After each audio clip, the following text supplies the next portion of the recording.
Assalomu alaykum qadrli tomoshabinlar. Siz pensiya ustamasi olasizmi yoki yaqinlaringiz oladimi? Agar shunday bo'lsa, bugungi videomiz hayotingizni tubdan o'zgartirishi yoki aniqrog'i sizni moliyaviy yo'qotishlardan qutqarishi mumkin. Chunki hukumat tomonidan tasdiqlangan yangi qoidalarga ko'ra, agar ba'zi hujjatlaringiz joyida bo'lmasa, sizga tegishli bo'lgan ustamalar shunchaki to'lanmaydi. Bu rasman e'lon qilingan va bu haqda hamma bilishi shart.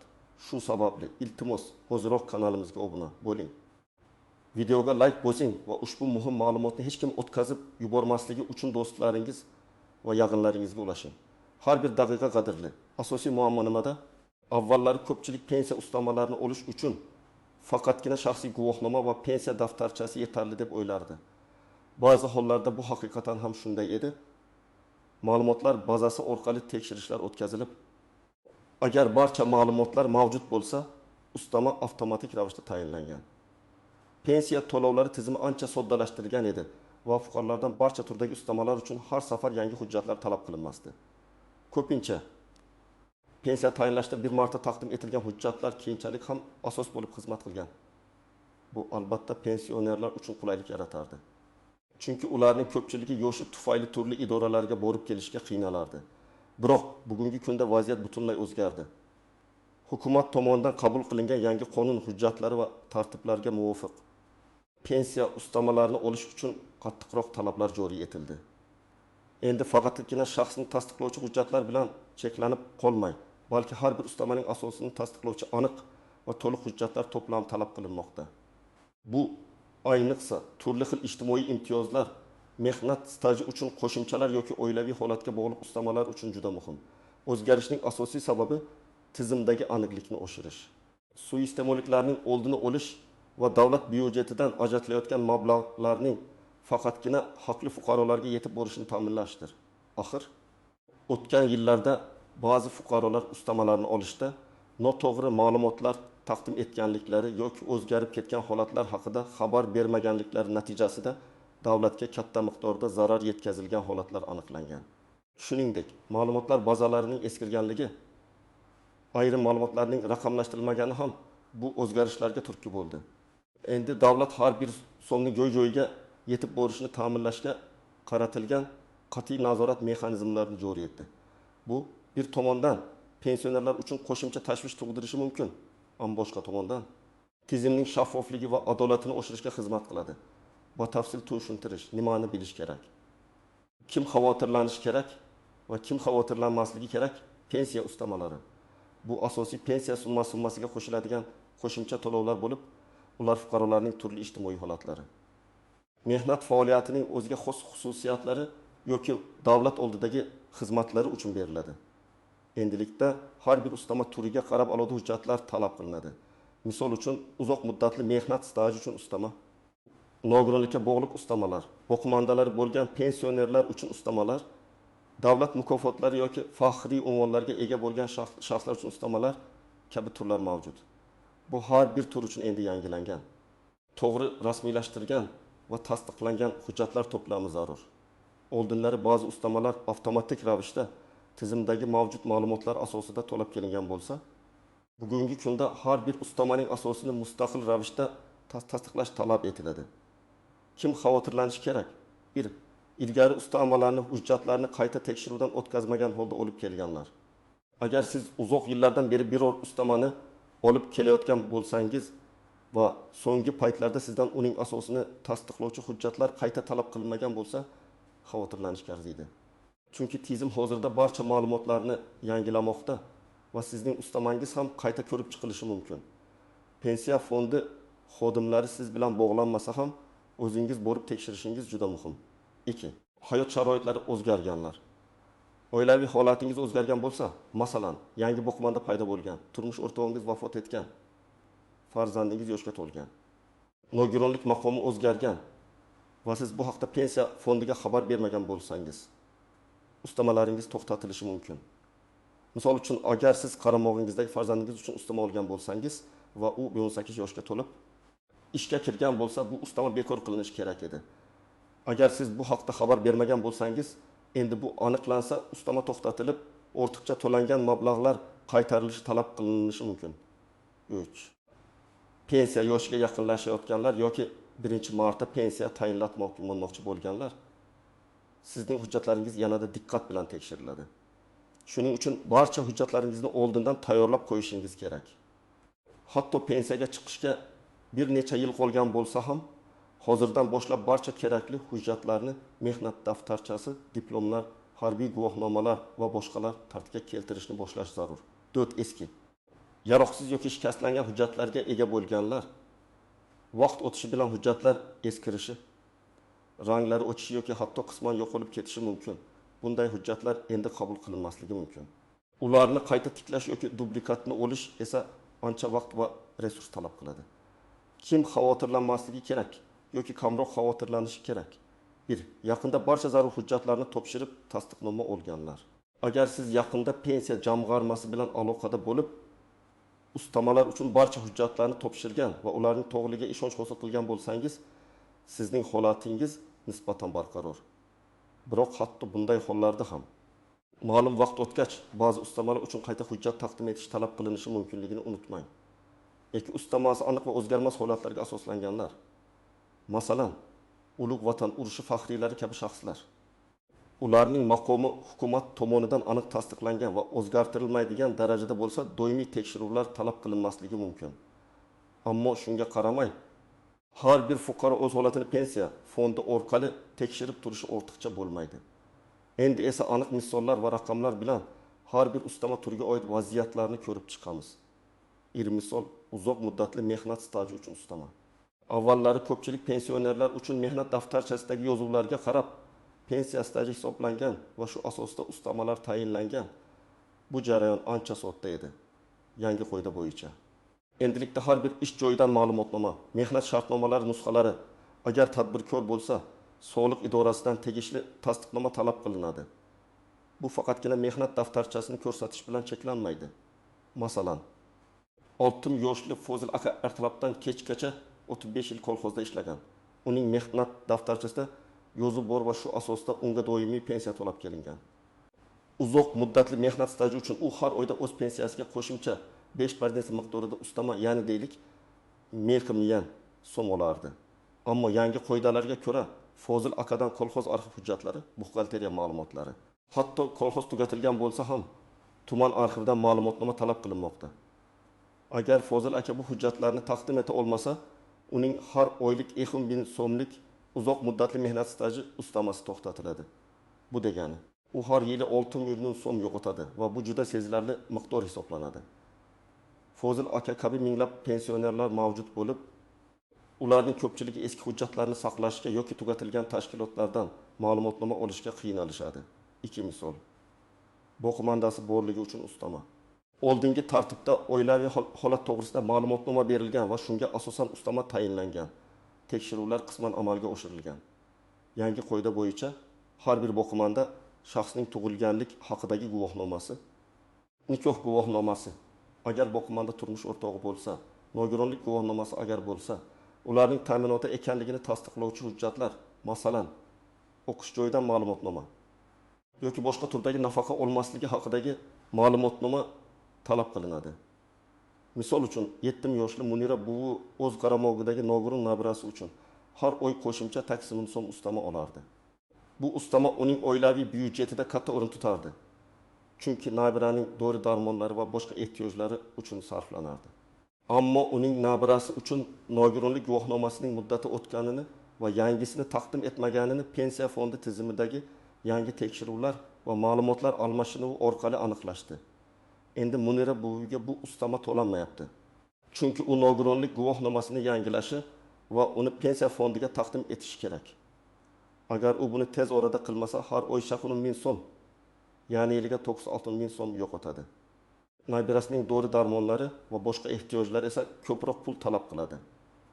3 misol, maxsus xizmatlar yoki mukofotlar uchun ustama. Oldingi tartibda faxriy unvonining mavjudligi pensiya fondi tomonidan ma'lumotlar bazasi orqali tasdiqlangan va ustama tayinlangan. Yangi qoida bo'yicha davlat mukofotlari faxriy unvonlar, ordenlar yoki medallar berilganligi haqidagi asl hujjatlar yoki ularning notarial tasdiqlangan nusxalari talab qilinadi. 75 yoshli Omonulla bobo mehnat faxriysi unvoni uchun har oy 100 ming so'm ustama olar edi. Bu mablag' uning nafaqasiga ancha yordam berar edi. Endi undan bu unvonni tasdiqlovchi asl hujjat yoki uning notarial nusxasi talab qilinyapti. Omonulla bobo bu unvonni 30 yil oldin olgan va hujjatni yaxshi saqlab kela olmagan. Agar bu hujjat yo'qolib qolgan bo'lsa, uni arxivdan tiklash yoki hatto sud orqali tasdiqlatishga to'g'ri keladi. Bu esa uzoq va qiyin jarayon. Aks holda Omonulla bobo har oy 100 ming so'mdan, ya'ni yiliga 1200 bin so'mdan mahrum bo'ladi. Bu uning uchun jiddiy moliyaviy muammo tug'diradi. Istisnolar, qaltis jihatlar va noodatiy nuanslar, ayrim istisnolar ham mavjud, ammo ular juda kam uchraydi va ko'pchilik pensionerlarga taalluqli emas. Masalan, ulug' vatan urushi qatnashchilari kabi ba'zi toifalar uchun ma'lumotlar bazasida ularning maqomi qat'iy qayd etilgan bo'lsa, ayrim hujjatlar qayta talab qilinmasligi mumkin ekan. Ammo shunga qaramay, har bir pensioner o'z holatini shaxsan tekshirishi shart. Chunki har qanday ma'lumotlar bazasida ham xatoliklar yoki eskirgan ma'lumotlar bo'lishi mumkin. Hatto hukumat tomonidan aniq belgilangan holatlar uchun ham. Pensiya fondi xodimlari tomonidan ba'zi hujjatlar, masalan, shaxsni tasdiqlovchi hujjatlar, pasport yoki bank rekvizitlarini yangilash talab qilinishi mumkin. Shuningdek, ba'zi yangi tizimlar orqali ma'lumotlar avtomatik tarzda olinishi mumkin bo'lgan holatlar ham bor. Ammo bu ham to'liq kafolat bermaydi. Asosiy qopqonlar va qiyinchiliklar 1. Muddatini o'tkazib yuborgan hujjatlar. Eng ko'p uchraydigan muammo bu nogironlik guvohnomasi kabi hujjatlarning muddatini o'tkazib yuborishdir. Nogironlik guvohnomasi har yili yoki bir necha yilda bir marta tibbiy mehnat ekspertiza komissiyasi TMK orqali qayta ko'rib chiqiladi va yangilanadi. Agar uning muddati o'tgan bo'lsa, ustama avtomatik tarzda to'xtatiladi. Pensionerlar ko'pincha bu haqda unutishadi yoki yangilashga ulgurmay qolishadi. Bu nafaqat ustamaning to'xtatilishiga, balki keyinchalik uning qayta tiklanishi uchun ham bir qancha rasmiyatchiliklarni talab qiladi. 2. Buzilgan yoki o'qib bo'lmaydigan hujjatlar, eski mehnat daftarshalari, tug'ilganlik guvohnomalari va boshqalar yillar davomida eskirib, yaroqsiz holga kelishi mumkin. Masalan, suv o'chgan, sahifalar yirtilgan, muhrlar o'qib bo'lmaydigan holga kelgan hujjatlar pensiya fondi tomonidan qabul qilinmaydi. Bunday hollarda hujjatni tiklash yoki uning dublikatini olish juda ko'p vaqt va kuch talab qiladi. Bu fuqarolik holati dalolatnomalarini yozish bo'limi FXDV yoki arxiv idoralariga murojaat qilishni anglatadi. Ba'zan hatto sud orqali dalillarni tasdiqlashga to'g'ri keladi. Bu esa pensioner uchun ortiqcha stress va xarajatdir. 3. Tugatilgan tashkilotlardan ma'lumotnomalar. Agar siz ishlagan korxona, kolxoz, sovxoz yoki boshqa tashkilot allaqachon tugatilgan bo'lsa, undan mehnat staji yoki oylik ish haqi to'g'risida ma'lumotnoma olish juda qiyin bo'lishi mumkin. Bu holatda tumandagi arxivga murojaat qilish yoki hatto sud orqali faktni tasdiqlashga to'g'ri keladi. Arxivlar ba'zan barcha hujjatlarni saqlamasligi mumkin. Bu esa vaziyatni yanada murakkablashtiradi. 4. Ism familiyadagi nomuvofiqliklar. Ba'zan turli hujjatlarda, masalan, pasport, tug'ilganlik guvohnomasi, mehnat daftarchasi, ism, familiya yoki otasining ismida kichik harfiy farqlar bo'lishi mumkin. Bu farqlar avvallari unchalik e'tiborga olinmagan bo'lsa, endi ustamalar tayinlashda jiddiy to'siq bo'ladi. Bunday holatda FXDOga murojaat qilib, ism o'zgartirilganligi yoki xato kiritilganligi haqida ma'lumotnoma olish talab qilinadi. 5. Notarial tasdiqlash. Ko'pchilik hujjatlarning nusxalari endi oddiy fotokopiya bilan qabul qilinmaydi, balki notarial tartibda tasdiqlanishi shart. Bu notarius xizmatlari uchun qo'shimcha xarajat va vaqt talab qiladi. Pensionerlar notariusga borishga qiynalishlari mumkin. Ayniqsa yoshi ulug'lar va sog'lig'i yomonlar uchun bu jiddiy to'siq. Noodatiy nuansalar 1. Qo'shimcha yashirin ustamalar. Ba'zan pensionerlar o'zlari bilmagan holda qo'shimcha ustamalar olish huquqiga ega bo'lishlari mumkin. Masalan, ba'zi hududlarda ekologik ofat zonasi, tog'li hududlar yashovchilar uchun yoki kam ta'minlangan oilalarga yordam sifatida. Bu haqda faqatgina pensiya jamg'armasi mutaxassislari bilan suhbatlashganda ma'lum bo'ladi. Shuning uchun pensiya jamg'armasiga murojaat qilganda o'zingizning barcha holatlaringizni batafsil aytib berishingiz muhimdir.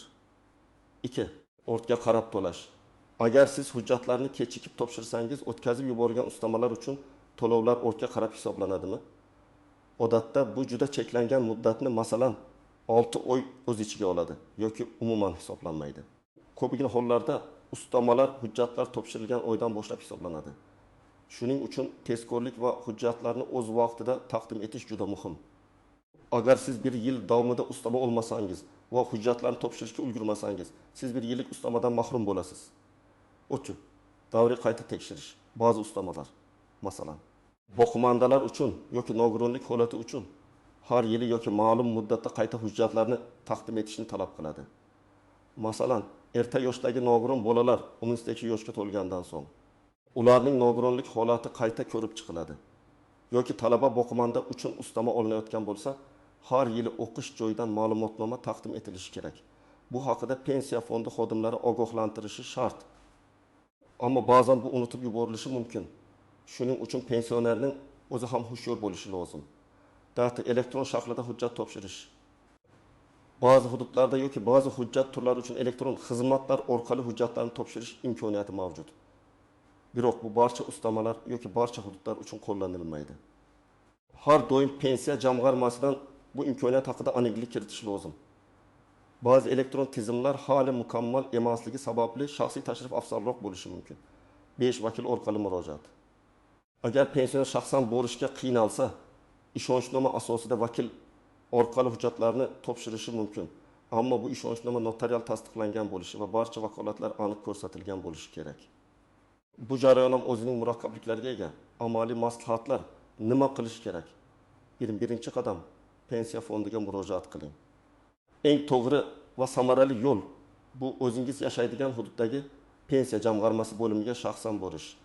Agarda sog'lig'ingiz ko'tarmasa, sizning ishonchli vakilingiz ishonchnoma bilan borishi mumkin. Pensiya fondi xodimlari sizning shaxsiy pensiya faylingizni ko'rib chiqib, aynan sizning holatingizga mos keladigan barcha ustamalar uchun kerakli bo'lgan hujjatlar ro'yxatini batafsil tushuntirib berishadi. Bu ro'yxatni qog'oz shaklida olishingizga harakat qiling. Chunki unda hujjatlarning to'liq nomi, ularni qayerdan olish kerakligi va qanday tartibda taqdim etish kerakligi yozilgan bo'ladi.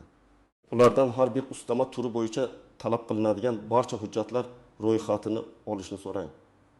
Bu ro'yxatda har bir hujjatning asl nusxasi yoki notarial tasdiqlangan nusxasi talab qilinishini ham ko'rsatishlari shart. 2. Ikkinchi qadam. Hujjatlaringizni to'liq ko'rib chiqing. O'zingizda mavjud bo'lgan barcha shaxsiy hujjatlarni, pasport, pensiya guvohnomasi, mehnat daftarchasi, tug'ilganlik guvohnomalari, nikoh guvohnomasi, turli sertifikatlar, mukofotlar haqidagi guvohnomalar, nogironlik guvohnomasi va boshqalar birma-bir diqqat bilan tekshiring. Ularning muddati o'tmaganmi? Yaroqli holatdami? Hujjatlardagi imzo va muhrlar aniqmi? Undagi ma'lumotlar, ism, familiya, tug'ilgan sana barcha hujjatlarda bir xil yozilganmi? Agar biror hujjatda xatolik yoki nomuvofiqlik aniqlansa, uni zudlik bilan tuzatish choralarini ko'ring. 3. qadam. Yetishmayotgan hujjatlarni to'plang. Agar biror hujjat yo'qolgan bo'lsa, uni tiklash yoki dublikatini olish uchun tegishli organlarga FXDYO, arxiv, sud tibbiy mehnat ekspertiza komissiyasi TEMga murojaat qiling. Bu jarayon vaqt talab qiladi. Shuning uchun imkon qadar tezroq boshlang. Har bir ish joyingizdan agar sizlar uchun ustama bo'lsa, ma'lumotnoma talab qiling. Agar korxona tugatilgan bo'lsa, tuman arxivlariga murojaat qiling.